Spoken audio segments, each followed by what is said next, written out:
Process எதுவுமே சேர்க்காம ரொம்ப டேஸ்டியான பிரெட் சில்லி எப்படி செய்கிறதுன்னு பார்க்கலாங்க. பிரேக்ஃபாஸ்ட் ஸ்நாக்ஸுக்கு சூப்பரான ஒரு ரெசிபி.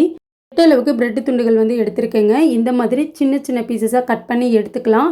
இப்போ கடாயில் 3 டேபிள் ஸ்பூன் அளவுக்கு நெய் சேர்த்துட்டு மிதமான தீயில வச்சு பிரெட்டை நல்லா ரோஸ்ட் பண்ணி எடுத்துக்கலாங்க. உங்களுக்கு நெய் வேணான்னா நீங்கள் எண்ணெய் கூட சேர்த்துக்கலாம். இந்த அளவுக்கு பிரெட்டு வந்து நல்லா ஃப்ரை ஆனதுக்கப்புறம் தனியாக ஒரு பிளேட்டில் எடுத்து வச்சுக்கலாங்க.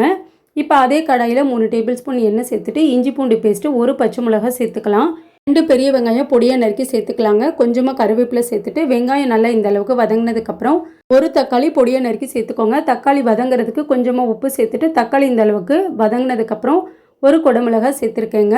2 நிமிஷம் போல் குடமிளகாயை நல்லா வதக்கி விட்டுடலாங்க. இப்போ இதில் கொஞ்சமாக மஞ்சத்தூள் மிளகாத்தூள் சேர்த்துட்டு நல்லா வதக்கி விட்டுக்கலாம். மிளகாத்தூள் மஞ்சத்தூளோட பச்சை வாசனை போனதுக்கப்புறம் நம்ம ஃப்ரை பண்ணி வச்சுருக்க பிரெட் பீசஸையும் சேர்த்துட்டு ஒரு தடவை மிக்ஸ் பண்ணி விட்டுக்கலாங்க. சூப்பரான ஒரு டேஸ்ட்டில் பிரெட் சில்லி ரெடிங்க. கண்டிப்பாக ட்ரை பண்ணி பாருங்கள்.